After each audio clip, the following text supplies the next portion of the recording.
ഈ പരിപാടിയിൽ പങ്കെടുക്കുകയും ഇവിടുത്തെ അന്തേവാസികളായും പിന്നെ ഇവിടുത്തെ സഹായികളായും ഒക്കെ നിൽക്കുന്ന എൻ്റെ അമ്മമാരെ, അച്ഛന്മാരെ, സഹോദരന്മാരെ, എന്ത് പറയണം എന്നെനിക്കറിയില്ല. ഒന്നും പഠിച്ചുകൊണ്ടല്ല എപ്പോഴും വേദിയിൽ കയറുന്നത്. ഇവിടെ വന്ന് നിങ്ങളെല്ലാം കണ്ടു കഴിഞ്ഞപ്പോൾ സത്യം പറഞ്ഞാൽ വാക്കുകൾ വരുന്നില്ല. സംതൃപ്തിയാണ്. എല്ലാത്തിനും നന്ദി. ഒന്ന് രണ്ട് കാര്യങ്ങൾ ചൂണ്ടിക്കാണിക്കാൻ, ചെറുപ്പക്കാരിൽ കുറച്ചുപേരെ ചില കാര്യങ്ങൾ ചിന്തിപ്പിക്കാനും ഉള്ളൊരു ചെറിയ ശ്രമം. നേരത്തെ പറഞ്ഞു ഞാൻ ആലുവയിൽ നിന്ന് ഇവിടം വരെ, അതെ 8:30 മണിക്ക് ഞാൻ പുറപ്പെട്ടതാണ്. 11 മണിക്ക് വരും എന്ന് പറഞ്ഞാൽ ഞാൻ പോലും അറിയാതെ കൃത്യസമയത്ത് തന്നെയാണ് എത്തുക. പക്ഷെ വരുന്ന വഴിയിലെല്ലാം മൊബൈലിലൂടെ ഓണവിഷുകൾ വീഡിയോ വേണം എന്ന് പറഞ്ഞൊരു 4-5 വീഡിയോകൾ വേണ്ടി വന്നപ്പോൾ എനിക്ക് പല സ്ഥലത്ത് നിർത്തി വീഡിയോ എടുക്കേണ്ടി വന്നു. അങ്ങനെ നിർത്തി വന്നപ്പോഴാണ് ഇവിടെ കറക്റ്റ് ഞാൻ വിചാരിച്ചു ലേറ്റായി, നിഷ 11:30 വരുമെന്ന് പറഞ്ഞു. പക്ഷെ ഞാൻ വന്ന് കയറിയിട്ട് എൻ്റെ പുറകെയാണ് നിഷയുടെ വണ്ടി വരുന്നത്. അപ്പം കൃത്യമായി നിങ്ങൾ കണ്ടത് ഞാൻ ഒറ്റയ്ക്ക് ഡ്രൈവ് ചെയ്ത് വരുന്നതാണ്. അത് തെറ്റാണ്. ഞങ്ങൾ 2 പേരാണ് എല്ലായിടങ്ങളിലും സഞ്ചരിക്കുന്നത്. എന്നോടൊപ്പം ഒരാൾ കൂടെ ഉണ്ട്. അത് പക്ഷെ എല്ലാവർക്കും കാണാൻ പറ്റത്തില്ല. അദ്ദേഹം അദൃശ്യനാണ്. അദ്ദേഹത്തിന് ക്രിസ്ത്യൻ സഹോദരങ്ങൾ പറയും പരിശുദ്ധാത്മാവെന്ന്, ഇസ്ലാം സഹോദരങ്ങൾ പറയും പടച്ചവനെന്ന്, ഹിന്ദു സഹോദരങ്ങൾ പറയും പരബ്രഹ്മം എന്ന്. അങ്ങനെ ഈ പ്രപഞ്ച സൃഷ്ടാവായ ദൈവിക ശക്തി എന്നോടൊപ്പം സഞ്ചരിക്കുന്നതുകൊണ്ടും എന്നോടൊപ്പം ഉള്ളതും കൊണ്ടാണ് 6 മാസമായതേ ഉള്ളൂ ഈ കാർ എടുത്തിട്ട് ഏകദേശം 13,500 കിലോമീറ്റർ ഇപ്പം തന്നെ തിരുവനന്തപുരം മുതൽ കണ്ണൂർ വരെ ഓടിക്കഴിഞ്ഞു. തിരുവനന്തപുരം മുതൽ കണ്ണൂർ വരെ ഓടിക്കുകയും തിരിച്ച് ഓടിച്ചു പോവുകയും ഒക്കെ ചെയ്യുന്നത് ഞങ്ങൾ 2 പേരും കൂടിയാണ്. അതുകൊണ്ട് ഞങ്ങൾക്ക് ക്ഷീണം അറിയാതെ ഇല്ല എന്നുള്ളതാണ്. ഈ സമയത്ത് ഞാനൊരു വിശ്വസ്തൻ അല്ലെങ്കിൽ ഒരാളിനെ കൂടെ കൊണ്ടുപോകാം എന്ന് വെച്ച് കഴിഞ്ഞാൽ അതിൽ എൻ്റെ എനർജി, എൻ്റെ ഊർജം ചിലപ്പോൾ സംസാരത്തിലും മറ്റുമൊക്കെ നഷ്ടപ്പെട്ടു പോവാം. ഞാൻ ഈ പറഞ്ഞൊരു കാര്യം എന്താണെന്ന് ചോദിച്ചാൽ, ഇവിടെ ഇരിക്കുന്ന ഓരോ വ്യക്തികളും ഒറ്റയ്ക്കല്ല. ഒരു ചെറിയ ചോദ്യം, ഇവിടുത്തെ അന്തേവാസികളായ അമ്മമാരും അച്ഛന്മാരും യഥാർത്ഥത്തിൽ ജന്മം കൊണ്ടത് സ്നേഹക്കൂടിൽ വന്ന് അഭയം പ്രാപിക്കാം എന്ന് വിചാരിച്ചുകൊണ്ടല്ല, ആണോ? അല്ല. ഇതിൽ വളർന്നു വന്നപ്പോ നിങ്ങളിൽ അമ്പലങ്ങളിൽ പോയി പ്രാർത്ഥിച്ചിരുന്നവരൊക്കെ ഒന്ന് കൈപൊക്കിയേ.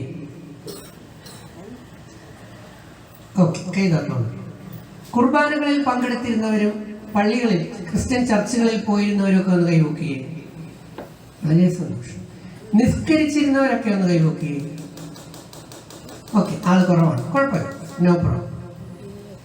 ഇതെല്ലാം നമ്മൾ ചെയ്തിട്ടും നമ്മൾ എവിടെ എത്തിച്ചേർന്നു? നമ്മൾ അഭയക്കൂടിൽ, സ്നേഹക്കൂടിൽ അഭയം തേടി എത്തിച്ചേർന്നു. ഞാൻ കേരളത്തിലെ പല വൃദ്ധസ്ഥാനങ്ങളിൽ സഞ്ചരിക്കുന്ന ആളാണ്. പല വൃദ്ധസ്ഥാനങ്ങളും പല രീതിയിലാണ്. പ്രത്യേകിച്ച് എൻ്റെ അമ്മ എന്നെ വിട്ടു പോയി കഴിഞ്ഞപ്പോൾ ഞാൻ അനൗൺസ് ചെയ്തിരുന്നു, എനിക്ക് വരുമാനമൊന്നുമില്ല, കഴിഞ്ഞ 2 വർഷം കൊണ്ട് കോളേജിൽ നിന്ന് 30 ലക്ഷം രൂപ കളഞ്ഞ് LWA ലോസ് പേ ലീവ് എടുത്തിട്ട് ബിഗ് ബോസിന് ശേഷം 1 വർഷം എനിക്ക് ജോലി ചെയ്താൽ 12 ലക്ഷം രൂപ കിട്ടുമെങ്കിൽ, നല്ല സിനിമകളിൽ ചെയ്തു കഴിഞ്ഞാൽ 1 മാസം കൊണ്ട് അത്രയും കിട്ടുമെങ്കിൽ, അത്രയും പേരെ എനിക്ക് സഹായിക്കാൻ കഴിയുമല്ലോ എന്ന ചിന്തകളിലാണ് ലീവ് എടുത്തൊക്കെ ഇറങ്ങിയത്. പക്ഷെ എൻ്റെ ദൗർഭാഗ്യമാണോ ഭാഗ്യമാണോ എന്നൊന്നും എനിക്കറിയില്ല. ഈ 2 കൊറോണ കാലം കൊണ്ട് ഒന്നും നടക്കുന്നില്ല, പലതും നടന്നിട്ടില്ല. പിന്നെ എനിക്ക് ചാൻസ് വരുമ്പോൾ എന്നെ പലരും വിളിക്കുമ്പോൾ അതിൽ പലരും പറയുന്ന ഒരു വാക്കുണ്ട്, രജിത് സാർ അല്ലേ, പുള്ളി ചാരിറ്റിയുടെ ആളല്ലേ, പുള്ളിക്ക് കട്ടൻ ചായയുടെ ആവശ്യം മാത്രമേ ഉണ്ടാവൂ, അല്ലെങ്കിൽ ഒരു ഊണ് കൊടുത്താൽ മതിയാവും എന്ന് പലപ്പോഴും പലതും കിട്ടാറില്ല. പക്ഷെ ഞാൻ സന്തോഷവാനാണ്, എനിക്ക് നിറയെ കിട്ടും, വരും ഭാവിയിൽ കിട്ടുമെന്ന് ഉറച്ച വിശ്വാസം തന്നെയാണ് എൻ്റെ കയ്യിലുള്ളത്.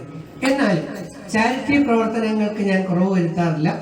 ഇപ്പൊ 2 വർഷം കൊണ്ട് ആരുടെയും ഒരു പരിപാടിയിൽ നിന്ന് ഞാൻ അങ്ങനെയൊന്നും വാങ്ങാറും ഇല്ല.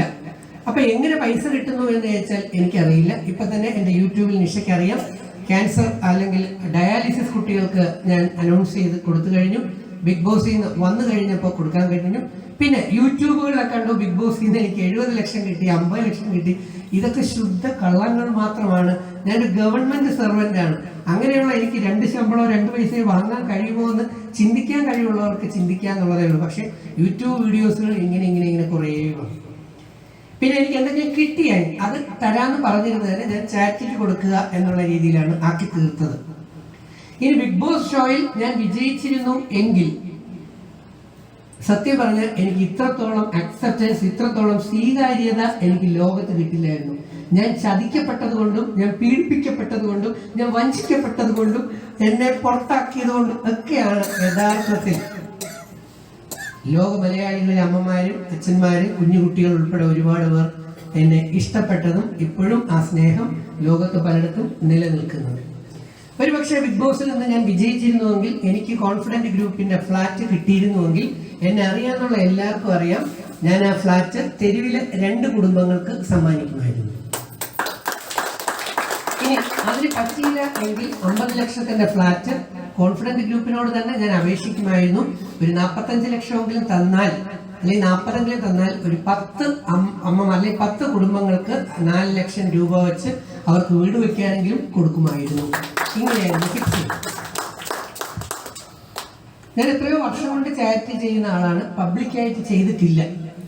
പക്ഷെ ബിഗ് ബോസിന് ശേഷം ഒരുപാട് പേര് ശ്രദ്ധിക്കുന്നുണ്ട്, രജിത് കുമാർ എന്ത് ചെയ്യും, പറച്ചിൽ മാത്രമേ ഉള്ളൂ കൊടുക്കും. ഞാൻ കൊടുക്കുന്നുണ്ടോ ഇല്ലയോ എന്നറിയാൻ വേറെ എങ്ങും പോണ്ട, കേരളത്തിലെ നമ്പർ 1 ആയിട്ടുള്ള അഭയ കേന്ദ്രമായ പത്തനാപുരം ഗാന്ധി ഭവനിൽ പോയി അന്വേഷിച്ചാൽ അറിയാം ഞാൻ കൊടുക്കുന്നുണ്ടോ ഇല്ലയോ എന്ന്. കാരണം സംശയ സാറിനും മകനും ഒക്കെ അറിയാം, ഞാൻ അവർക്ക് വേണ്ടി ബ്രാൻഡ് അംബാസിഡർ ആയിട്ട് ലോക രാജ്യങ്ങളിൽ പോലും ഷോകളും മറ്റു പരിപാടികൾ നടത്താൻ പോകുമ്പോൾ കളക്ട് ചെയ്യുമായിരുന്നു. അവരറിയാതെ, അവർ പറയാതെ, എന്റെ ഉത്തരവാദിത്വമായിട്ട്. അതുകൊണ്ട് അവരുടെ തലയിൽ കൊണ്ട് വയ്ക്കരുത്, ഞാൻ പറഞ്ഞ് കിട്ടിക്കൊണ്ട് അവിടെ കൊടുക്കുമായിരുന്നു. അവിടെ കിട്ടുന്നൊരു സംതൃപ്തി ഉണ്ടായിരുന്നു. ഇതൊക്കെ എന്തുകൊണ്ട് ചെയ്തു, എന്തുകൊണ്ട് ചെയ്യുന്നു എന്ന് ചോദിച്ചാൽ, ധാരാളം വർഷം കൊണ്ട് പ്രാർത്ഥിച്ച നിങ്ങളിൽ പലരെയും, നിങ്ങൾ 10 മാസം ഗർഭപാത്രത്തിൽ നൊന്ത് ചുമന്നുകൊണ്ട് നടന്ന് പ്രസവിച്ച് നിങ്ങളുടെ രക്തം പാലാക്കി മാറ്റി എന്റെ മോനെ, എന്റെ മോനെ, എന്റെ മോളെ, എന്റെ മോളെ എന്ന് പറഞ്ഞ് അമ്മമാര് വളർത്തി, ആ കുടുംബത്തിന്, ഭാര്യയ്ക്കും മക്കൾക്കും വേണ്ടി ചുറ്റുവട്ടത്ത് ഒരു കാവലാളിനെ പോലെ ആ പകൽ ഓടി നടന്ന് കൂലിപ്പണി ചെയ്ത അച്ഛന്മാരും ആ മക്കൾ, നിങ്ങളെ മിക്കവരും മക്കൾമാരുള്ളവരായിരിക്കും. ഇതിനകത്ത് മക്കൾമാരില്ലാത്തവരായിട്ട് ആരും ഉണ്ടാകില്ല. കാരണം എന്റെ കഴുത്തിൽ ഇതെല്ലാം ഉണ്ട്. ഒരുപക്ഷെ ഈ കേരളത്തിലെ ഒരു ക്രിസ്ത്യൻ സഹോദരങ്ങളുടെ കഴുത്തിൽ പോലും ഇല്ലാത്ത ഒരു കുരിശ് എന്റെ കഴുത്തിലുണ്ട്. ജീസസ് ക്രൈസ്റ്റ്, 4 ഏഞ്ചൽസ്, മാതാവ്, 4 ഏഞ്ചൽസ്. ഇത് ലോകത്തിലെ 3ാമത്തെ ഏറ്റവും വലിയ കത്തീഡ്രലായ വെനീസിൽ നിന്ന് വാങ്ങാൻ രജിത് കുമാറിന് ഭാഗ്യം കിട്ടി. വത്തിക്കാന് കുർബാന കൂടാനും ഈ രജിത് കുമാറിന് ഭാഗ്യം കിട്ടിയിട്ടുണ്ട് എന്ന് എന്നെ അടുത്തറിയാവുന്നവർക്കറിയാം. ശബരിമല 18 മല കയറിയ ഗുരുസ്വാമിയാണ്. ഇനി ഒരെണ്ണം മാത്രമേ എനിക്ക് പെൻഡിങ് ഉള്ളൂ. എവിടെ? സൗദി അറേബ്യയിലെ മെക്കയിൽ ഹജ്ജ്. രജിത് കുമാർ എന്ന പേരിൽ എന്നെ അവിടെ എത്തിക്കുമെങ്കിൽ നാളെ പോകാൻ ഞാൻ തയ്യാറാണ്. പക്ഷെ അതത്ര പെട്ടെന്ന് അങ്ങോട്ട് നടക്കില്ല എന്നുള്ളത് കൊണ്ട് ഞാൻ ക്ഷമിച്ചിരിക്കുന്നു. ഞാൻ മനസ്സിലാക്കിയൊരു സത്യം പറയട്ടെ, പള്ളി പോയതുകൊണ്ടോ, അമ്പലത്തിൽ പോയതുകൊണ്ടോ, നിസ്കരിച്ചത് കൊണ്ടോ, നോമ്പനുഷ്ഠിച്ചത് കൊണ്ടോ എന്നൊന്നും ദൈവാനുഗ്രഹം വർദ്ധിക്കുമെന്ന് ആരും വിശ്വസിച്ചു കളയരുത്. ദൈവാനുഗ്രഹം എങ്ങനെയാണ് വർദ്ധിക്കുന്നതെന്ന് എന്നോട് ചോദിച്ചാൽ ഞാൻ എൻ്റെ അനുഭവത്തിൽ നിന്ന് പറയും. അടുത്തിരിക്കുന്ന ആളിന്റെ കണ്ണുനീർ വരുമ്പോൾ ആ കണ്ണുനീർ ഒന്ന് തുടയ്ക്കാനും, കൂടെയുള്ള സഹോദരങ്ങളുടെ വേദന എന്താണെന്ന് മനസ്സിലാക്കാനും, മറ്റുള്ളവർക്ക് വേണ്ടി ജീവിക്കാനും, സാമൂഹ്യ സേവനവും സമർപ്പിച്ചുകൊണ്ട് പ്രവർത്തിക്കാനും, മറ്റുള്ളവർക്ക് ആശ്വാസമായി മാറാനും നമുക്ക് കഴിയുമെങ്കിൽ തീർച്ചയായും ദൈവാനുഗ്രഹം നമ്മളിലേക്ക് എത്തിച്ചേർന്നു. പക്ഷെ ഞാൻ തുറന്നു പറയുന്നതിൽ നിങ്ങൾക്ക് വിരോധം തോന്നരുത്. നിങ്ങളാകുന്ന അമ്മമാരിൽ, അച്ഛന്മാരിൽ പണ്ട് 35 വർഷം 40 വർഷം പുറകിലേക്ക് പോകുമ്പോൾ എന്റെ മോന്, എന്റെ മോക്ക്, എന്റെ മോന്, എന്റെ മോക്ക് എന്ന കാഴ്ചപ്പാടിലൂടെ സഞ്ചരിച്ചപ്പോൾ അയൽവക്കത്തെ കുട്ടികളും നമ്മുടെ മക്കളായിരുന്നുവെന്നും നാട്ടിലുള്ള കുട്ടികളും നമ്മുടെ മക്കളായിരുന്നുവെന്നും എല്ലാവരെയും ഒരേപോലെ കാണാനും ഒന്ന് ശ്രമിക്കാനും ചെയ്തിരുന്നുവെങ്കിൽ, 2 ആ മക്കൾക്ക് കൊടുക്കേണ്ട ഭക്ഷണം കൊടുത്തിരുന്നുവെങ്കിൽ ഒരുപക്ഷെ ഇന്ന് കേരളത്തിൽ വൃദ്ധസദനങ്ങൾ ഇത്രത്തോളം കൂടില്ലായിരുന്നു. എനിക്ക് 8 മാസം പ്രായമുള്ളപ്പോൾ എൻ്റെ അമ്മയ്ക്ക് എൻ്റെ അച്ഛൻ എന്ന അമ്മയുടെ ഭർത്താവിനെ നഷ്ടപ്പെട്ടതാണ്. അമ്മ സുന്ദരിയായിരുന്നു. അമ്മ 8 മാസം മുതൽ എനിക്ക് 8 മാസം പ്രായമുള്ളപ്പോൾ മുതൽ എൻ്റെ അമ്മ എനിക്ക് വേണ്ടി മാത്രം ജീവിച്ചതാണ്. ഒരമ്മയ്ക്ക് വേണ്ടി മാത്രം ജീവിക്കാൻ എന്നെ ട്യൂൺ ചെയ്തത് അമ്മയാണ്. അമ്മയുടേതായ കണ്ണുനീരുകൾ, അമ്മയുടേതായ വേദനകൾ. പക്ഷെ എൻ്റെ അമ്മ ബുദ്ധിമതിയായിരുന്നു. കാരണം ചെറുതിലെ ഞാൻ വളരുമ്പോൾ തന്നെ എൻ്റെ അമ്മ ബാലരമ, അമർചിത്രകഥ, പൂമ്പാറ്റ, അതുപോലെ തന്നെ അമ്പിളിയമ്മാവൻ എന്ന് പറഞ്ഞൊരു പുസ്തകം ഉണ്ടായിരുന്നു, അതുപോലെ മഹാഭാരതം, അതിലെ കർണൻ, അങ്ങനെ ഒരുപാട് മഹാ തേജസ്വികളുടെ കഥകളും കാര്യങ്ങളും പറഞ്ഞു തരികയും പഠിപ്പിക്കുകയും കുഞ്ഞു പുസ്തകങ്ങളിൽ ഇതെല്ലാം വായിക്കുകയും ചെയ്തു. പഞ്ചപാണ്ഡവർ എന്ന് പറയുന്ന 5 മക്കൾ, ധർമ്മപുത്രനും ഭീമനും അർജുനും നകുലനും സഹദേവനും, ഇന്ന് ലോകത്തുണ്ടായിട്ടുള്ള ഏറ്റവും മിടുക്കരായ 5 മക്കൾ 5500 വർഷങ്ങൾക്ക് മുമ്പ് ജനിച്ചിരുന്നു. ഈ 5 മക്കൾക്കും ഒറ്റ വാക്ക് മാത്രമേ ഉള്ളൂ, കുന്തി എന്ന് പറയുന്ന അമ്മ. അമ്മ എന്തു പറയുന്നു അത് തന്നെയാണ് വാക്ക്. ഈ മൂല്യങ്ങൾ ചെറുതിലെ എൻ്റെ അമ്മ തന്നതുകൊണ്ടാകാം എൻ്റെ അമ്മയോട് എനിക്ക് അടക്കാനാവാത്ത സ്നേഹവും അമ്മ എന്ന് പറഞ്ഞാൽ വൈബ്രേഷൻ ഉണ്ടാകുകയും ചെയ്യും. ഇല്ലായ്മയിൽ അമ്മയ്ക്ക് ലാസ്റ്റ് ഗ്രേഡ് ആയിരുന്നു. ചെറിയ വരുമാനത്തിൽ നിന്ന് പഠിച്ചു. ഞാൻ ചാണകം ചുമക്കാൻ പോയിട്ടുണ്ട്, ഇഷ്ടിക ചുമക്കാൻ പോയിട്ടുണ്ട്, വെട്ടുകൽ ചുമക്കാൻ പോയിട്ടുണ്ട്, തടിപ്പണിക്ക് പോയിട്ടുണ്ട്, കൂലിപ്പണി ചെയ്തിട്ടുണ്ട്, ഒരുപാട് പണികൾ ചെയ്തു. പക്ഷെ ഭാഗ്യം എന്ന് പറയട്ടെ, കുറച്ച് പഠിക്കാൻ ദൈവം കഴിവ് തന്നതുകൊണ്ട് കുറെ ഡിഗ്രികൾ എടുക്കാനായിട്ട് പറ്റി. അതിൽ MSc കേരള യൂണിവേഴ്സിറ്റി റാങ്ക് വാങ്ങിച്ചു. ഞാൻ ബയോളജി സബ്ജക്റ്റിലായിരുന്നു. MPhil DNA ജീൻ സ്പെഷ്യലൈസേഷൻ ആയിരുന്നു. ഞാൻ പറയുന്നത് ഓരോന്നും ബയോളജിക്കലിയാണ് പറയുന്നത്. ഇനി വളരെ വലിയ തകർച്ചകൾ നമ്മുടെ കുട്ടികൾക്ക് ഭാവിയിൽ വരാൻ പോകുന്ന അവസ്ഥയാണ്. അതിലോട്ടൊന്നും ഞാൻ കയറുന്നില്ല. ഡോക്ടറേറ്റ് എടുത്തു, ഒരുപാട് കഴിഞ്ഞു. അത് കഴിഞ്ഞ് ഞാൻ കഷ്ടപ്പെട്ട് പഠിച്ചതുകൊണ്ട് തന്നെ 1996 എനിക്ക് കാലടി ശ്രീ ശങ്കര കോളേജിൽ, പല കോളേജുകളിലും എന്നെ എടുത്തില്ല. വേറെ കൊണ്ടല്ല, പണം കൊടുക്കാൻ, ഡൊണേഷൻ കൊടുക്കാൻ ഇല്ലായിരുന്നു. പിന്നെ ചില ക്രിസ്ത്യൻ മാനേജ്മെന്റ് പോയപ്പോൾ ഞാൻ അതല്ലാത്തത് കൊണ്ട് കിട്ടിയില്ല, മുസ്ലിം മാനേജ്മെന്റ് കിട്ടിയില്ല. പിന്നെ എൻ്റെ അമ്മ ഒരു അത്ഭുത കാര്യം കൂടെ ചെയ്തു. ഒരുപക്ഷെ കുറെ വർഷങ്ങൾക്ക് മുമ്പ് എൻ്റെ അമ്മ ചെയ്ത അത്ഭുത കാര്യം പുരോഗമനവാദമായിരുന്നു അമ്മയ്ക്കുള്ളത്. എൻ്റെ അമ്മ വലിയൊരു നായർ തറവാട്, തിരുവനന്തപുരം ജില്ലയിലെ കൊട്ടാരത്തിൽ 5 കോപ്പ് കിട്ടുന്ന വലിയ നായർ തറവാടിലെ നായർ സ്ത്രീയായിരുന്നു. ആ അമ്മ അന്നത്തെ പുരോഗമനവാദമൊക്കെ വെച്ചുകൊണ്ടാവാം, അല്ലെങ്കിൽ രക്ഷപ്പെടാൻ വേണ്ടിയായിരിക്കാം അമ്മ കല്യാണം കഴിച്ചത് ഒരു പ്രണയത്തിലാണ്. അത് SNDP കാരനായ വർക്കലയിലുള്ള ഒരു SNDP ഈഴവ പുരുഷനായിരുന്നു. എന്റെ അപ്പൻ SNDP കാരനായതുകൊണ്ട് NSS എന്നെ കൈവിട്ടു. എന്റെ അമ്മ NSS കാരിയായതുകൊണ്ട് SNDP എന്നെ കൈവിട്ടു. അങ്ങനെ ചെറുതിലെ പെരുവഴിയിലായിപ്പോയ ഒരു വ്യക്തിയായിരുന്നു ഞാൻ. അങ്ങനെ കുറെ അനുഭവങ്ങളിലൂടെ കയറി വന്നു കഴിഞ്ഞപ്പോഴാണ് എന്റെ അമ്മയുടെ അച്ഛന്റെ കുടുംബം തൊട്ട് ചെറുതല്ല കേട്ടോ, വളരെ വലിയ കുടുംബമാണ്. ഇന്നത്തെ കമ്മ്യൂണിസ്റ്റ് പാർട്ടിയുടെ വളരെ ഉയർന്ന പോസ്റ്റിൽ ഇരിക്കുന്ന ആനത്തലോട്ട് ആനന്ദൻ എന്റെ മാമനാണ്. സിനിമാ സംവിധായകൻ ജോഷി എന്റെ ചിറ്റപ്പനാണ്. അങ്ങനെ പറഞ്ഞു വന്നാൽ സ്വന്തക്കാരുണ്ട്, പക്ഷെ ആരെയും ശല്യപ്പെടുത്താൻ പോവാറ്. 17 വർഷക്കാലം ഞാൻ ദൈവത്തെ പഠിക്കാൻ ശ്രമിച്ചു. ഇദ്ദേഹം പബ്ലിക് പ്രോസിക്യൂട്ടർ ആണെന്ന് പറഞ്ഞു. വെറുതെ ഒരു ദിവസം സുപ്രഭാതത്തിൽ അദ്ദേഹം അത് ആയതല്ല. ആണോ സാറേ? അല്ല, അദ്ദേഹം LLB എടുത്തു. LLB പഠിച്ചത് കൊണ്ടാണ് നീതിപീഠത്തിലേക്ക് എത്താൻ കഴിഞ്ഞത്. ഒരു ഡോക്ടർ ആവണമെങ്കിൽ മെഡിസിൻ പഠിക്കണം, ചാർട്ടേഡ് അക്കൗണ്ട് ആണെങ്കിൽ കൊമേഴ്സ് പഠിക്കണം, BCom പഠിക്കണം, ഡ്രൈവിംഗിന് പഠിക്കണം, എന്തിനേറെ നല്ല ചമ്മന്തി അരയ്ക്കണമെങ്കിൽ പോലും പഠിക്കണം. വേണ്ടേ നടക്കും എന്നുള്ളതാണ്. പക്ഷേ വിചാരിക്കേണ്ട രീതിയിൽ വേണം നമ്മൾ വിചാരിക്കാൻ. അന്യന് ദോഷം ഉണ്ടാക്കിക്കൊണ്ട് സ്വാർത്ഥതാ മനോഭാവത്തോടെയാണ് നമ്മൾ ചിന്തിക്കുന്നതെങ്കിൽ നമുക്കൊന്നും കിട്ടില്ല, പെരുവഴി തന്നെയാണ്. ഞാനിത് പറയാൻ കാരണം, ഞാൻ പഠിച്ചിരുന്നപ്പോൾ സ്വാർത്ഥനായിരുന്നു. ഞാൻ പഠിക്കുമ്പോൾ പഠിച്ചതൊന്നും മറ്റുള്ളവർ പറഞ്ഞു കൊടുക്കാറില്ല, കള്ളം പറയില്ല, തെറ്റ് പറഞ്ഞു കൊടുക്കില്ല. എന്നോട് ചോദിച്ചാൽ അറിയാമെങ്കിൽ ഞാൻ പറയും ഞാൻ അത് നോക്കിയില്ല, അറിഞ്ഞില്ല. ഇങ്ങനെയൊക്കെയായിരുന്നു ഞാൻ റാങ്ക് വാങ്ങിച്ചത്. കാരണം എനിക്ക് കിട്ടിയെങ്കിലും പറ്റൂ, ഒന്നുമില്ലായ്മ ഞാൻ കയറി വരികയാണ്, മനസ്സിലായില്ലേ? അപ്പൊ എന്റെ അമ്മ എനിക്ക് സന്തോഷിപ്പിച്ചേ പറ്റൂ. അപ്പൊ ആർക്കും ഒന്നും പറഞ്ഞു കൊടുക്കില്ല. പിന്നെ പണം കൊടുക്കാൻ ഇല്ല, പെരുവഴിയിലാണ്. ഒന്നും ഇല്ലായ്മയെന്ന് കയറി വന്ന് ഇങ്ങനെ തലകുത്തിയിരുന്ന് പഠിച്ച് കയറിയ ഞാൻ അവസാനം കുടുംബം തകർന്നു, എല്ലാം പെരുവഴിയിലായി. ഇതാണ് അവസ്ഥ. അങ്ങനെ എന്റെ കുടുംബം തകർന്നു കഴിഞ്ഞപ്പോഴാണ് ഞാൻ ഈ വേദം കയ്യിലെടുക്കുന്നതും 17 വർഷം കൊണ്ട് ഇത് പഠിക്കാൻ തുടങ്ങുന്നതും. കഴിഞ്ഞ ആ ഒരു ഇത്രയും ഏകദേശം 2005 മുതലാണ് ഞാൻ ചാരിറ്റിയിലേക്ക് പതുക്കെ ഇങ്ങനെ ഇറങ്ങി വരാനും കൂടെ തുടങ്ങിയപ്പോൾ ഞാൻ പോലും അറിയാതെ ദൈവിക അനുഗ്രഹം വർദ്ധിച്ചു വരികയും 2019 മെയ് 23-നാണ് എന്റെ അമ്മ എന്നെ വിട്ടു പോകുന്നത്. അമ്മ തിരിച്ചു പോകുമ്പോൾ 41 ദിവസം തിരുവനന്തപുരം മെഡിക്കൽ കോളേജിലായിരുന്നു. ഞാൻ വളരെ ഹാപ്പിയാണ്. കാരണം ചില മക്കൾ അങ്ങനെ ചെയ്യാറുണ്ടാവും. 41 ദിവസവും മെഡിക്കൽ കോളേജിൽ അമ്മയോടൊപ്പം സ്ത്രീയുടെ വാർഡിൽ, പ്രത്യേകിച്ച് ശശി തരൂർ സാർ MPയുടെ സ്പെഷ്യൽ ഒരു വാർഡുണ്ട്. 32 പേരെങ്ങാണ്ടുള്ള 16 ആണുങ്ങളും 16 അമ്മമാരും. അതിലൊരു വാർഡ് അമ്മയെ കിടത്തിയിരുന്നു. ഞാൻ തന്നെയായിരുന്നു ഉണ്ടായിരുന്നത്. മിക്ക ദിവസവും അമ്മയുടെ പാഡ് എനിക്ക് മാറ്റാൻ കഴിഞ്ഞു, അമ്മയെ കുളിപ്പിക്കാൻ എനിക്ക് കഴിഞ്ഞു. തിരിച്ച് എന്റെ അമ്മയെ വീട്ടിൽ കൊണ്ടുവന്ന് എടുക്കുന്നതിന് മുമ്പ് ഞാൻ നിർബന്ധം പിടിച്ചു എനിക്ക് കുളിപ്പിക്കണം എന്ന്. വേറൊന്നും കൊണ്ടല്ല, എന്നെ കുളിപ്പിച്ചതിന്റെ കടം എനിക്ക് തീർക്കാനുള്ളത് കൊണ്ട് അമ്മയെ എനിക്ക് കുളിപ്പിക്കാനും കഴിഞ്ഞു. അത് കഴിഞ്ഞിട്ടാണ് ഞാൻ മറ്റുള്ളവർക്ക് വിട്ടുകൊടുത്തത്. കൂടാതെ അത് മാത്രമല്ല, ഞാൻ കോളേജിലെ UGC ശമ്പളം ഉപേക്ഷിച്ച ആളാണ്. ഇന്ന് എനിക്ക് ഇനി 3-4 വർഷം സർവീസ് ഉണ്ട്.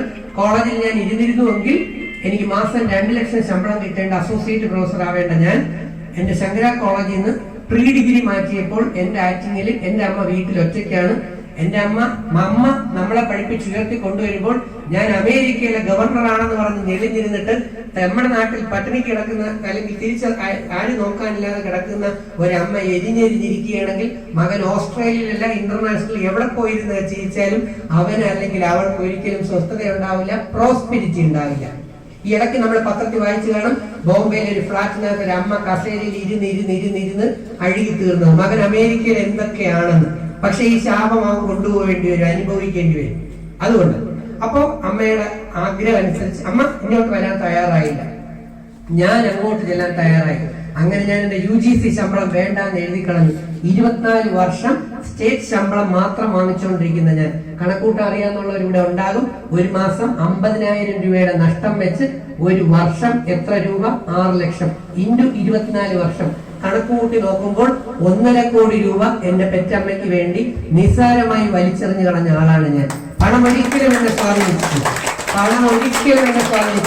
ഇന്ന് എന്റെ കോളേജിലെ എന്റെ സഹപ്രവർത്തകരും എന്നോടൊപ്പം കയറിയ കുറെ ടീച്ചേഴ്സും പറയുന്ന ഇതാണ്, രേത്തിന് വട്ടാണ്. ആരെങ്കിലും ഇന്നത്തെ കാലത്ത് ഇത്രയും പൈസയും കളഞ്ഞിട്ട് വീട്ടിൽ പോവുക, അല്ലെങ്കിൽ വീട്ടിലെ സ്ഥാനത്ത് പോവുക. ഇവിടെ ആഴ്ചയോറും പോയാൽ പോരേ. പക്ഷെ ആഴ്ചയോറും പോയാൽ 5 ദിവസം എന്റെ അമ്മ ഒറ്റയ്ക്കാണ് വീട്ടിൽ കിടക്കുന്നത്. അമ്മയ്ക്ക് വേണമെങ്കിൽ വേറെ കല്യാണം കഴിക്കാമായിരുന്നു, കുടുംബമായിരുന്നു, മകൻ വേറെ പ്രസവിക്കാമായിരുന്നു. അമ്മയെടുത്ത് ഞാൻ പല പ്രാവശ്യം പറഞ്ഞു, അമ്മ ഒന്ന് കെട്ടമ്മ. ഈ അമ്മ കെട്ടത്തുണ്ട്. കെട്ടിയിട്ട് ഞാൻ മൊത്തമായിട്ട് അവിടെ കിടന്നുപോയത്. ശരിയല്ലേ? അപ്പോ ആ ഒരു അറ്റാച്ച്മെന്റ്, അങ്ങനെ ഇപ്പൊ ഞാൻ വളരെ ഹാപ്പിയാണ്.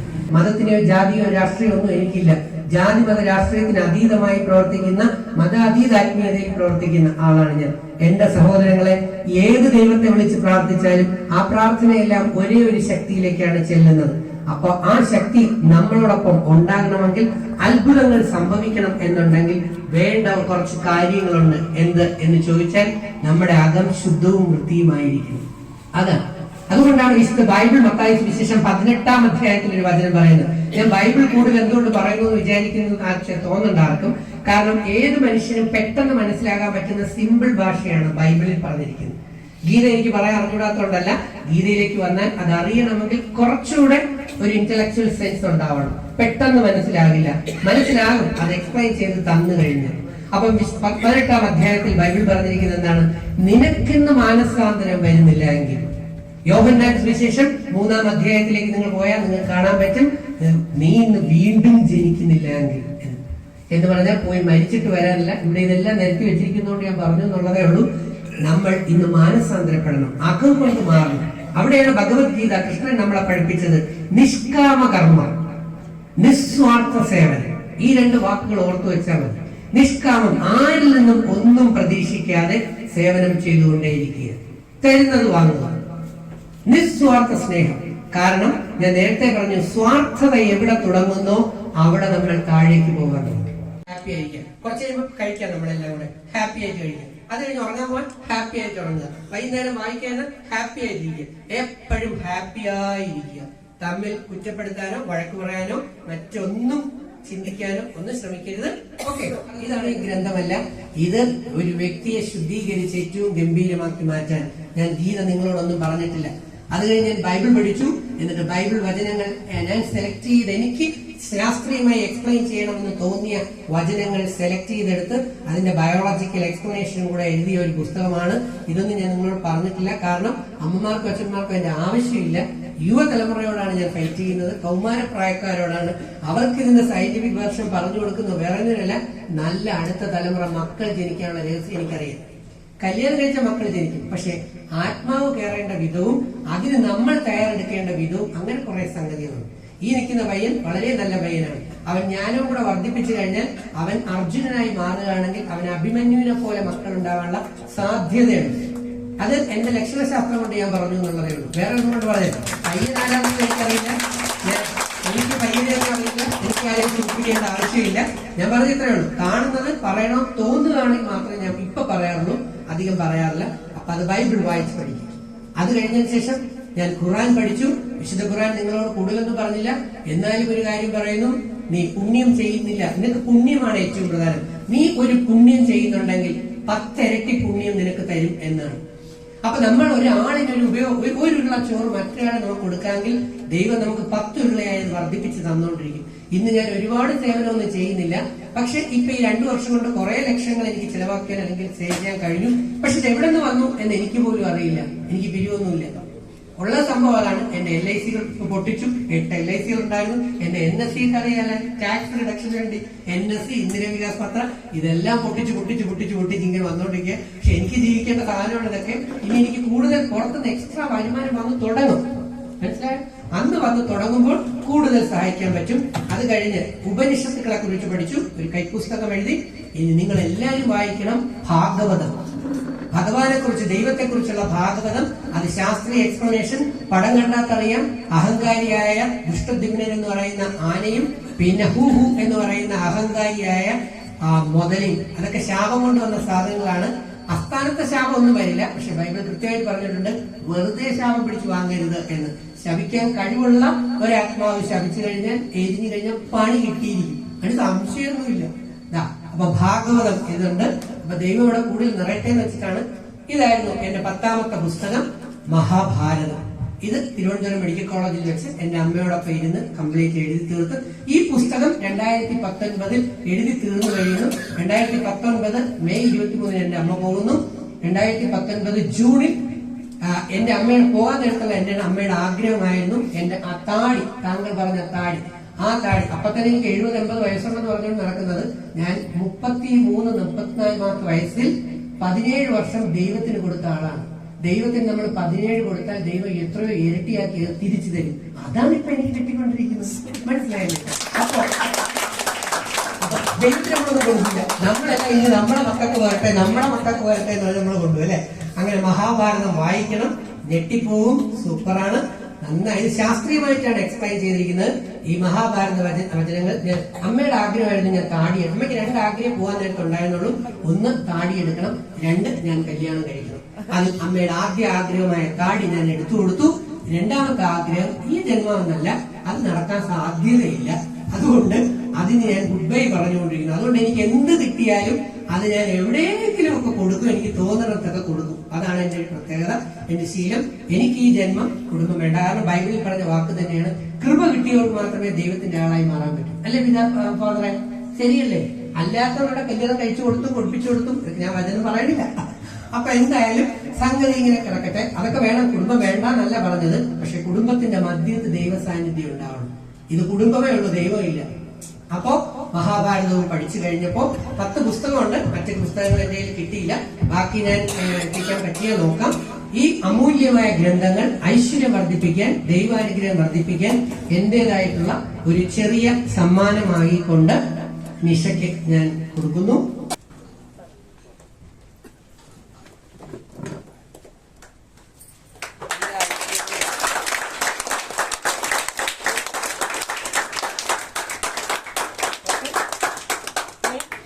ഇതെന്തുകൊണ്ട് എന്ന് ചോദിച്ചു കഴിഞ്ഞാൽ ബൈബിളിൽ ആ വചനം തന്നെ ഞാൻ പറയുന്നു, ജ്ഞാനം വർദ്ധിപ്പിക്കുന്നിടത്ത് മാത്രം. അതുകൊണ്ടാണ് ഒറ്റ വചനം ഞാൻ നേരത്തെ പറഞ്ഞു കഴിഞ്ഞു, നീതിമാന്മാരുടെയും ജ്ഞാനികളുടെയും നേർക്കാണ് കർത്താവിന്റെ കണ്ണുകളും ചെവികളും. കർത്താവ് എന്ന് പറഞ്ഞാൽ നമ്മളെ കൊണ്ട് ചെയ്യിപ്പിക്കുന്നത്. അപ്പൊ നമ്മൾ പ്രാർത്ഥിച്ചാൽ ദൈവം കേൾക്കണമെങ്കിൽ നമ്മളിൽ ജ്ഞാനവും ഉണ്ടാകണം, നമ്മൾക്ക് നീതിബോധവും ഉണ്ടായിരിക്കണം. അല്ലേ ഫാദറെ? ശരിയല്ലേ ഞാൻ പറഞ്ഞു? ഞാൻ തെറ്റല്ല പറഞ്ഞു? എന്റെ വചനമല്ല കേട്ടോ, ബൈബിളിന്റെ വചനമുണ്ട്. ഞാൻ അത് പഠിച്ചു പറയുന്നുള്ളൂ.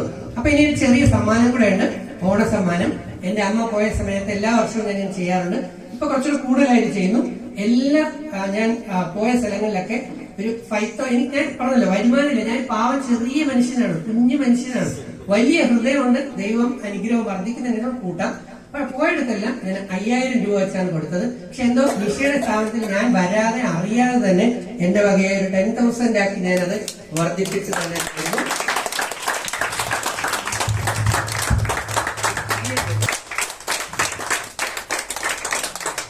ഇപ്പൊ ഇവിടെ ഞാൻ വെച്ചത് നിങ്ങളുടെ സെന്റർ സ്വന്തം വീടായിരിക്കും എന്നാണ് ഞാൻ മനസ്സിൽ വിചാരിച്ചത്. എനിക്ക് അറിയില്ലായിരുന്നു.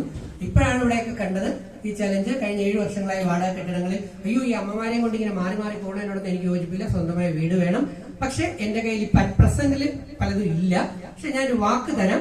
ഈ കെട്ടിടം തുടങ്ങിയോ? പണിയൊക്കെ തുടങ്ങിയില്ല.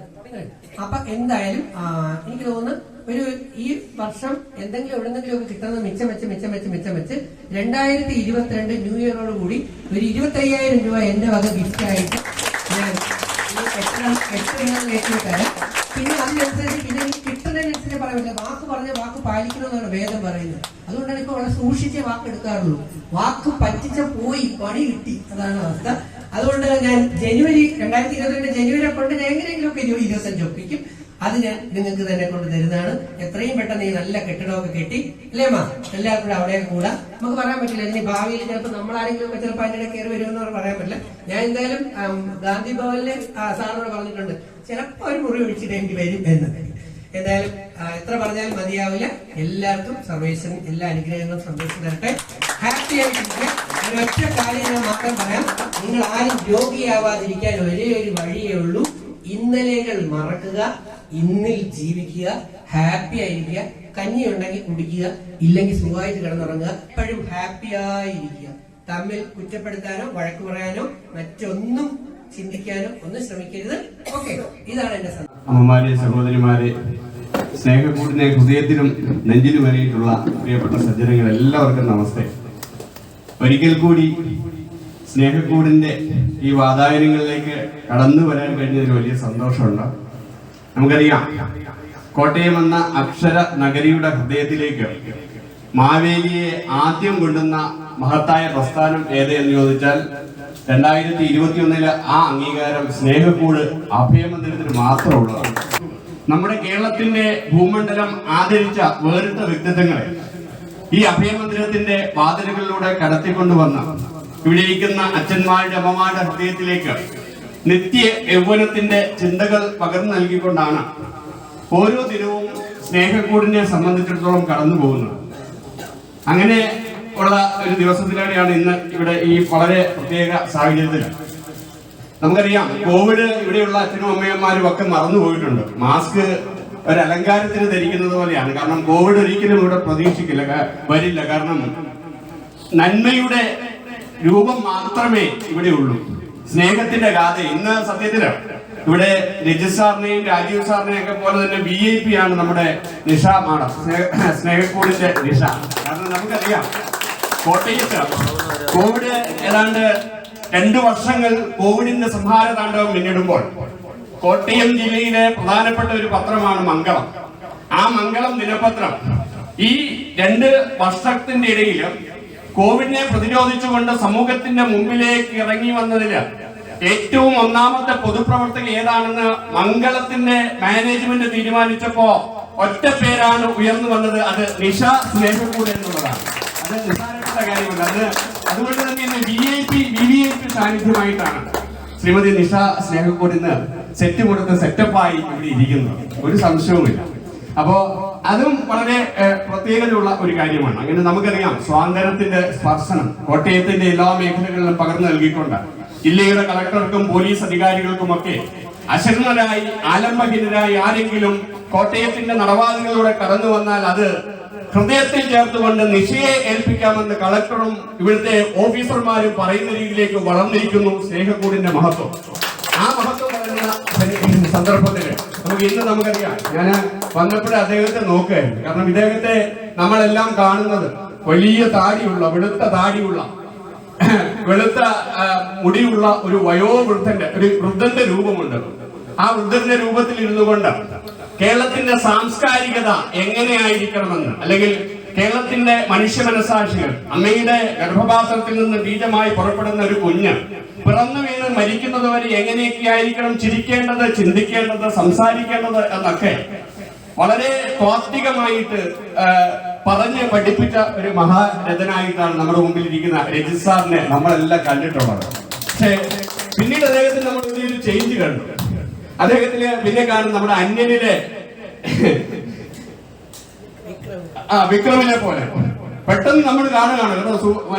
സൂപ്പർ സ്റ്റാർ മോഹൻലാലിന് മുമ്പ് ഞാനും ഒരു സൂപ്പർ സ്റ്റാർ ആണ് എന്ന് പറഞ്ഞു നിൽക്കുന്ന രജിത് സാറിനെ പിന്നീട് നമുക്ക് കാണാനായിട്ട് കഴിഞ്ഞു. വലിയൊരു അദ്ദേഹത്തിന്റെ റേഞ്ചിലുണ്ടായ മാറ്റം നമുക്കറിയാം. കഴിഞ്ഞ ദിവസം ഇവിടെ സന്തോഷ് പണ്ഡിറ്റ് വന്നിരുന്നു. നമ്മളിവിടെ വന്നിരിക്കുമ്പോഴാണ് ഇവരുടെയൊക്കെ ഒരു മൂല്യം നമുക്ക് മനസ്സിലാവുന്നത്. സന്തോഷ് പണ്ഡിറ്റ് എന്ന ഒരു കഥാപാത്രം എന്താ നമ്മൾ കരുതിയിരുന്നതിനും ഒക്കെ അപ്പുറത്ത് അദ്ദേഹത്തിന്റെ വിശാലമായ കാഴ്ചപ്പാടുകൾ, ചിന്തയൊക്കെ എത്ര വലുതായിരുന്നു നമുക്കറിയാം.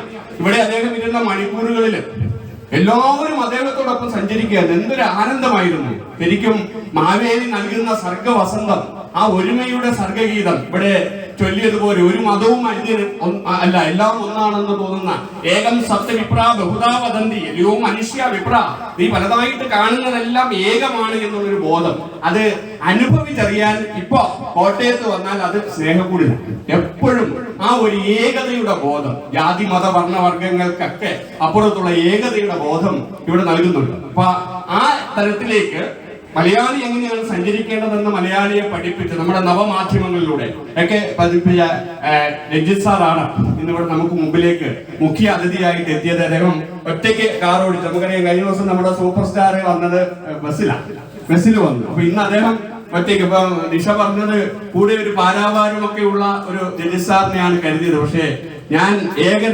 ഏകനായി വന്ന് ഏകനായി മടങ്ങേണ്ട നമ്മളെല്ലാം ഈ കർമ്മകാണ്ഡത്തിൽ എങ്ങനെയാണ് ചിന്തിക്കേണ്ടത്, സഞ്ചരിക്കേണ്ടതെന്നൊക്കെ പഠിപ്പിക്കുന്ന അദ്ദേഹം ഇന്നിവിടെ എത്തിയത് ആ ഏകനായിട്ടാണ്. അത് നമ്മളെ ആ ഏകത്വ ബോധത്തിൽ നിന്ന് ഒരുമയെ കുറിച്ച് പഠിപ്പിക്കാൻ കൂടിയിട്ടാണ് എന്നുള്ള കാര്യത്തിൽ സംശയമൊന്നുമില്ല. അപ്പൊ അദ്ദേഹത്തിന്റെ സാന്നിധ്യം ഇന്നത്തെ നമ്മുടെ ഈ ഉത്രാട പൂനിലാവിൽ പുതിയ സർഗവസന്തങ്ങൾ തീർക്കുമെന്നുള്ള കാര്യത്തിന് യാതൊരു സംശയവുമില്ല. അദ്ദേഹം എത്തിച്ചേർന്നിട്ടുണ്ട്. അതുപോലെ തന്നെ ഇന്നിവിടെ നമുക്കൊരു പുതിയ അതിഥിയുണ്ട്, രാജീവ് സാർ ഇതുമായി വളരെ അകലം കുറഞ്ഞ ഒരാളാണ്. പ്രത്യേകിച്ചും ഇവിടുത്തെ കോട്ടയത്തെ സാമൂഹിക ഭൂപടത്തിലെ വളരെ ശക്തമായി 4 പതിറ്റാണ്ടുകളോളമായിട്ട് സാമൂഹിക രംഗത്ത് സജീവമായി നിൽക്കുന്ന ആളാണ്. പക്ഷേ ആദ്യമായിട്ടാണ് ഈ ഗേറ്റും കടന്ന് സ്നേഹക്കൂടിലേക്ക് രാജീവ് സാർ വരുന്നത്. അതൊരു വലിയ കാര്യമാണ്. അദ്ദേഹത്തിന് നല്ല ഒരു കയ്യടിയോട് കൂടി, കാരണം അതിന്റെ ഭാഗമായി നിൽക്കേണ്ട ഒരാൾ കൂടിയാണ് അദ്ദേഹം. നമുക്കറിയാം നമ്മുടെ മുമ്പില് 1500 രൂപ സ്ക്വയർ ഫീറ്റ് ചലഞ്ച് എന്ന് പറഞ്ഞിട്ടൊരു വലിയ കെട്ടിടം, വലിയൊരു സ്വപ്നമുണ്ട്. ഈ വാടക കെട്ടിടത്തിൽ നിന്ന് നമ്മളെ ഉജ്ജീവിച്ചുകൊണ്ട് ഈ നാടിന്റെ കണ്ണീരൊപ്പാൻ വേണ്ടിയിട്ട് ഹൃദയം സമർപ്പിച്ചുകൊണ്ട് പ്രവർത്തിക്കുന്ന സ്നേഹക്കൂടിന്റെ വലിയ ഉദ്യമം കൊല്ലാടിന്റെ മണ്ണിൽ സ്ഥാപിതമാകണമെങ്കിൽ സാമൂഹിക സാംസ്കാരിക രംഗത്തിന്റെ ഒരുമയോടുകൂടിയുള്ള ഒരു സംസ്കരണം അനിവാര്യമാണ്. അതിനേറ്റവും യോഗ്യനായിട്ടുള്ള രാജീവ് സാറിന് ഇവിടെ എത്തി എന്നുള്ളത് സ്നേഹക്കൂടിനെ സംബന്ധിച്ചും വളരെ പോസിറ്റീവായിട്ടുള്ള ഒരു സൈനാണ് എന്നുള്ള കാര്യത്തിൽ സംശയമൊന്നുമില്ല. അദ്ദേഹം ഇവിടെ എത്താൻ കാരണം നമുക്കറിയാം, മതങ്ങൾ പലപ്പോഴും മതങ്ങൾക്ക് അതീതമാണ് മനുഷ്യൻ, മറ്റാരും ഈ മധുരാക്ഷര മന്ത്രം ചൊല്ലിയില്ല ഇന്നേ വരെ എന്ന് വയലാർ എഴുതിയത് ശ്രീനാരായണ ഗുരുദേവനെ കുറിച്ചാണ്. ആ ശ്രീനാരായണ ഗുരുദേവന്റെ തത്വസംഹിതകൾ ജാതിഭേദം മതദ്വേഷം ഏതുമില്ലാതെ സർവരും സോദരത്വേന വാഴുന്ന മാതൃകാസ്ഥാനം, അതാണ് സ്നേഹക്കൂട്. അതാണ് അരിയപ്പുറത്ത് നിന്ന് ഗുരുദേവൻ നൽകിയ മാതൃക. ആ ഗുരുദേവന്റെ തത്വദർശനങ്ങൾ അടങ്ങിയ പുസ്തകം ശ്രീ വിനേഷ് എന്ന് പറയുന്ന ഒരു സുഹൃത്തി അത് നിങ്ങൾക്കെല്ലാം വായിക്കുന്നതിനും പഠിക്കുന്നതിനും ഒക്കെ ആയിട്ട് ആ പുസ്തകങ്ങൾ ഇന്ന് സമർപ്പിക്കുന്നുണ്ട്. അപ്പോ അത് നിർവഹിക്കാൻ വേണ്ടിയിട്ടാണ് രാജീവ് സാർ ഇവിടെ എത്തിച്ചേർന്നത്. അപ്പൊ അദ്ദേഹത്തിന്റെ സാന്നിധ്യം, പിന്നെ നമ്മുടെ വക്കീലുണ്ട്, പിന്നെ ഇവരെയൊന്നും എനിക്ക് അത്ര പരിചയമില്ല. എന്തായാലും സ്നേഹക്കൂടിന് വലിയ ഒരു ഓണ വസന്തമാണ്. എന്നും നമ്മുടെ അമ്മമാർ ഇന്ന് എല്ലാവരും നല്ല സെറ്റൊക്കെ കൊടുത്ത് നിശയേക്കാൾ സെറ്റപ്പ് ആയിട്ടാണ് ഞങ്ങൾ ഇരിക്കുന്നത് എന്ന് പറഞ്ഞു തന്നെയാണ് നമ്മുടെ അമ്മമാര് എല്ലാം ഇരിക്കുന്നത്. ഇന്ന് ശരിക്കും മറ്റു ദിവസത്തെക്കാളും അംഗഭാഷയിൽ കൂടുതൽ ഓണം അടുത്തിരിക്കുന്നു. തിരുവോണത്തിലേക്ക് എത്തുമ്പോൾ ആ ചൈതന്യം കൂടുതൽ ഉർവരമായി നമ്മുടെ ഇടയിലേക്ക് എത്തിയിരിക്കുന്നു. അപ്പൊ അതിനെ ഏറ്റവും മഹത്തരമാക്കുവാൻ രജിത് സാർ ഇരിക്കുന്ന ഈ വേദിയിൽ അധികമൊന്നും സംസാരിക്കാതെ എല്ലാവിധ ഭാവങ്ങളും നേർന്നുകൊണ്ട് എന്റെ വാക്കുകൾ നിർത്തുന്നു. നന്ദി, നമസ്തേ. വളരെ നല്ലൊരു പ്രസംഗം ഡോക്ടറുടെ പറയുന്നത് കേട്ടു കഴിഞ്ഞു. പിന്നെ ഇവിടെ സ്ഥിരമായി സദസ്സുകൊണ്ട് വാക്കുകൊണ്ട് അമ്മാനമാകുന്ന സജീഷിന്റെ പ്രസംഗം തന്നെ കേട്ടുകൊണ്ട് കൂടുതലായി ഒന്നും സംസാരിക്കുന്നില്ല. എനിക്കൊരു ചെറിയ കർമ്മം നിർവഹിക്കാൻ മാത്രമാണ് ഇവിടെ എത്തിച്ചേർന്നത്. ഇത്രയും അടുത്ത് നിങ്ങളുടെ അടുത്തുണ്ടായിട്ട് പോലും ഈ കാലം അത്രയും ഇവിടെ വന്നു ചേരാൻ എനിക്ക് സാധിച്ചില്ല എന്നുള്ളതാണ് യാഥാർത്ഥ്യം. ഇനി വന്നോളൂ, സംശയമില്ല. നിശ്ചയമായിട്ട് വേറെ പരിപാടി ഇതിനു മുമ്പ് പങ്കെടുത്തിട്ടുണ്ട്. ക്ഷേത്രത്തിലൊരു പരിപാടി പങ്കെടുത്തിട്ടുണ്ട്. എങ്കിലും ഇപ്പോൾ മാത്രമല്ല നല്ലൊരു ദിനത്തിലാണ് എത്തിച്ചേരുവാൻ സാധിച്ചത്. ഒന്ന് നിങ്ങളുടെ പ്രിയപ്പെട്ട വിശ്വമേളത്തിന് മംഗളം പത്രത്തിന്റെ അവാർഡ് ലഭിച്ച ദിവസം എത്തിച്ചേരുവാൻ സാധിച്ചതിന് സന്തോഷമുണ്ട്. ഓണാഘോഷത്തിൽ നിങ്ങളോടൊപ്പം പങ്കുചേരുന്നു. തീർച്ചയായിട്ടും ഇവിടെ ലക്ഷ്യം വെച്ചിരിക്കുന്ന ഈ ചലഞ്ച് നമുക്ക് പൂർത്തീകരിക്കാൻ സാധിക്കും. അതിന് എന്നാൽ ആവുന്ന വിധം എല്ലാ സഹായ സഹകരണങ്ങളും നിർവഹിക്കാം. ഞാൻ വന്നുകൊണ്ട് നമ്മുടെ പ്രിയപ്പെട്ട ശിവനാഥ് ഗ്രൂപ്പ് അവരുടെ വകയായിട്ട് ഗുരുദേവ കൃതികള് അദ്ദേഹത്തിന് കിട്ടിയ കൃതികള് ഇവിടെ നിങ്ങൾക്ക് സ്നേഹം സമ്മാനിക്കണം എന്നോട് രാവിലെ വിളിച്ചു പറഞ്ഞിട്ടാണ് ഞങ്ങൾ എത്തിച്ചേർന്നത്. ഇവിടെ എന്നെ എടുക്കുന്നുണ്ട്. അത് നൽകി മറ്റൊരു ചടങ്ങ് കൂടി ഇന്ന് പോകാനുള്ളത് കൊണ്ട് അടുത്ത കഴിഞ്ഞ് കാണുമെന്ന് തോന്നുന്നു. ഞാൻ അവിടെ എത്തിച്ചേരണമെന്നുകൊണ്ട് ഞാൻ പെട്ടെന്ന് പോവുകയാണ്. ഏതായാലും വളരെ സ്നേഹത്തോടെ അദ്ദേഹം ഇവിടെ നമ്മളോട് നൽകിയ സന്ദേശം നമ്മളെപ്പോഴും സന്തോഷമായി തന്നെ ഇരിക്കുക, പഴയതിനെ മറക്കുക, ഇന്നിന്റെ നാളിൽ ജീവിക്കുക, അവനവനെന്നറിയുന്നതൊക്കെ ഓർത്താൽ അവന്റെ ആദിമമായ ആത്മരൂപവും അവനവൻ ആത്മസുഖത്തിന് ആചരിക്കുന്നതും അവരന്റെ സുഖത്തിനായി വരണമെന്ന മഹാഗുരുവിന്റെ വചനം മനസ്സിൽ സൂക്ഷിച്ചുകൊണ്ട് മുന്നോട്ട് പോകാൻ നമുക്ക് സാധിക്കട്ടെ എന്ന് മാത്രം സൂചിപ്പിക്കുന്നു. നന്ദി, നമസ്കാരം. അപകടത്തിലാക്കി അതിനുവേണ്ടി അദ്ദേഹം പരിശ്രമിച്ച ജനത്തെ അത്രയും പേരെങ്കിലും രക്ഷപ്പെടുത്തി. അപ്പൂപ്പൻ താടി പോലെ 1-2 പേർ അതിൽ നിന്ന് പൊഴിഞ്ഞുപോയി. അതുകൊണ്ട് പൊഴിഞ്ഞു പോകാതെ പൊന്നു തമ്പുരാൻ നമ്മളെ ഈ സ്നേഹക്കൂട്ടിന്റെ സുരക്ഷിത വലയത്തിലേക്ക് കൊണ്ടുവന്നിരിക്കുകയാണ്. നമുക്ക് ദൈവത്തെ മഹത്വപ്പെടുത്താം. ജിത് സാർ പറഞ്ഞതുപോലെ ഇനിയുള്ള കാലം വേദങ്ങളൊക്കെ വായിച്ച് പുസ്തകങ്ങളൊക്കെ വായിച്ച് നമ്മുടെ കഴിഞ്ഞകാല ജീവിതത്തിലെ കുറവുകളെയൊക്കെ ഒന്ന് ശുദ്ധീകരിച്ച് ആത്മശുദ്ധീകരണത്തോടുകൂടി, ആരാണ് ഞാനെന്ന് ചോദിച്ചാൽ ആത്മാവാണ് ഞാൻ, ശരീരമല്ല. ആ ഒരു വലിയ ബോധ്യത്തോടുകൂടി നമുക്ക് മുമ്പോട്ട് നീങ്ങാം. ശരീരപ്രകാരം നമ്മൾ ഈ ലോകത്തിൽ നിന്ന് കടന്നു പോയാലും പ്രകാശമുള്ള ഒരു വലിയ ലോകത്തേക്കാണ് നമ്മൾ കടന്നു പോകുന്നത് എന്ന വലിയ ബോധ്യം നമുക്കുണ്ടാകണം. ഈ വലിയ സംഗമത്തെ ഏറ്റവും ആദരവോടെ ഞാൻ കാണുന്നു. 2018 പ്രളയ സമയത്ത് ഞാനും എന്റെ ഭാര്യയും കൂടി കോട്ടയത്ത് പേലസ് സൂപ്പർ മാർക്കറ്റിൽ നിൽക്കുന്ന സമയത്ത് കോളേജിൽ ബെസിലിയസ് കോളേജിലാണ് എന്റെ ഭാര്യ പഠിപ്പിക്കുന്നത്.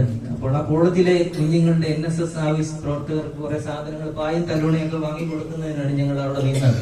അവിടെ നിന്ന സമയത്താണ് ഞാൻ ശ്രീമതി നിഷയെ ഞങ്ങൾ കണ്ട് പരിചയപ്പെടുന്നത്. അപ്പോൾ കുറെ സാധനം പുള്ളിക്കാരി ഇങ്ങനെ മേടിച്ച് കാട്ടിനകത്ത് വെക്കുകയാണ്. അപ്പം ഞങ്ങളോട് പറഞ്ഞു ഇങ്ങനെ കുറെ സാധനങ്ങൾ, ഞങ്ങളും കുറെ സാധനങ്ങൾ അന്ന് പുള്ളിക്കാരി ആവശ്യമായ സാധനങ്ങളൊക്കെ എന്റെ വൈഫ് വാങ്ങി ഈ കാട്ടിനകത്ത് നിറച്ചു കൊടുത്തു.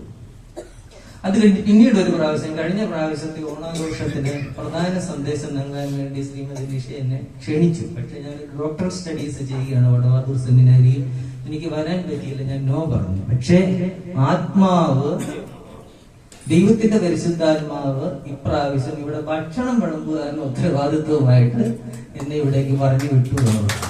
അതുകൊണ്ട് നമ്മൾ നയിക്കുന്ന കാര്യമല്ല, നമ്മൾ ഉദ്ദേശിക്കുന്ന കാര്യമല്ല, അതിനെല്ലാം ഉപരിയായിട്ട് ദൈവം നമ്മളെ നയിക്കുന്ന ഒരു വലിയ വഴിയുണ്ട്.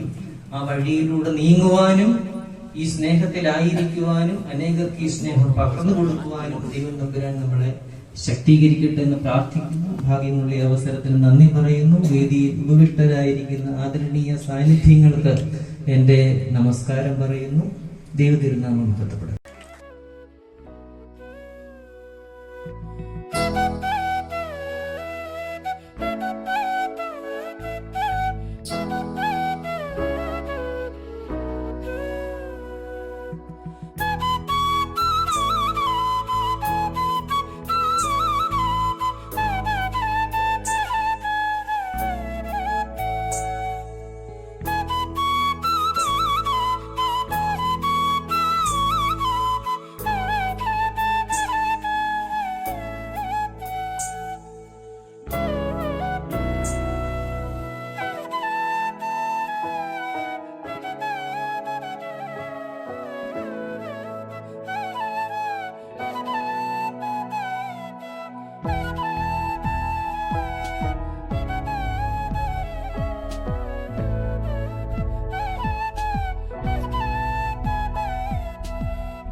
ഹായ് നമസ്കാരം. അപ്പോൾ എല്ലാവർക്കും അഡ്വാൻസ് ഓണാശംസകൾ. സ്നേഹക്കൂട് അഭയമന്ദിരത്തിലെ ഓണാഘോഷ പരിപാടികൾക്ക് തുടക്കം കുറിച്ചിട്ട് കുറച്ച് ദിവസങ്ങളായി. ഇത് ഇന്ന് ഞങ്ങളുടെ മെയിനായിട്ടുള്ള ഓണത്തിൻ്റെ ആ ഒരു തിരക്കിലാണ് എല്ലാവരും. ഇന്ന് നമ്മളോടൊപ്പം ഓണം ആഘോഷിക്കാൻ എത്തിയത് നമ്മുടെ ബിഗ് ബോസിലെ താരം ആയ നമ്മുടെ രജിത് കുമാർ സാറാണ്. അപ്പോൾ കുറേ സമയം കൊണ്ട് 12 മണി മുതൽ നമുക്ക് ഒപ്പം ഇത്രയും നേരമായിട്ട് സാറ് സ്പെൻഡ് ചെയ്യുന്നു. നമ്മൾ അച്ഛനമ്മമാർക്കൊപ്പം അവിടെ ഇരുന്ന് ആഹാരം കഴിക്കുന്നുണ്ട് സാറ്. അപ്പോൾ നമുക്ക് അവിടേക്ക് പോകാം, നമുക്ക് കാണാം നമ്മളുടെ ഓണാഘോഷ പരിപാടികളും. ഇവിടെ നമ്മളുടെ ഓണസദ്യയാണ് നടന്നുകൊണ്ടിരിക്കുന്നത്. അപ്പം അതിലേക്ക് നമുക്ക് പോകാം. സാറും നമുക്കൊപ്പം ഇരുന്ന് ഓണം ആഘോഷിക്കുന്നുണ്ട്, ഓണസദ്യ കൊണ്ടുന്നുണ്ട്. വലിയൊരു ഭാഗ്യമായി തന്നെ നമ്മളതിനെ കരുതുന്നു. അപ്പോൾ നമുക്ക് പോകാം.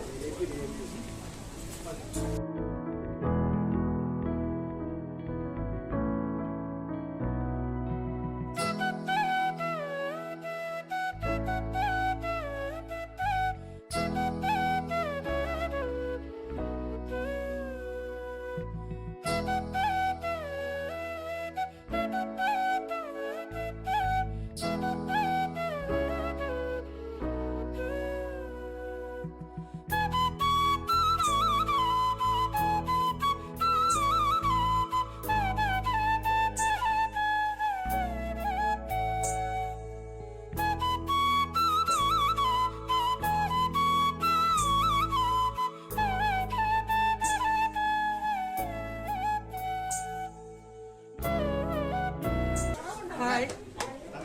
സ്നേഹക്കൂടിലെ എൻ്റെ എല്ലാ അമ്മമാർക്കും അച്ഛന്മാർക്കും ഇവിടുത്തെ ഉദ്യോഗസ്ഥർക്ക് ഇവിടെ അവരെ പരിചരിക്കുന്ന എല്ലാ എൻ്റെ സഹോദരി സഹോദരന്മാർക്കും എല്ലാവർക്കും എൻ്റെ ഹൃദയം നിറഞ്ഞ ഓണാശംസകൾ, തിരുവോണാശംസകൾ, പൊന്നോണാശംസകൾ. I love you all. Thank U.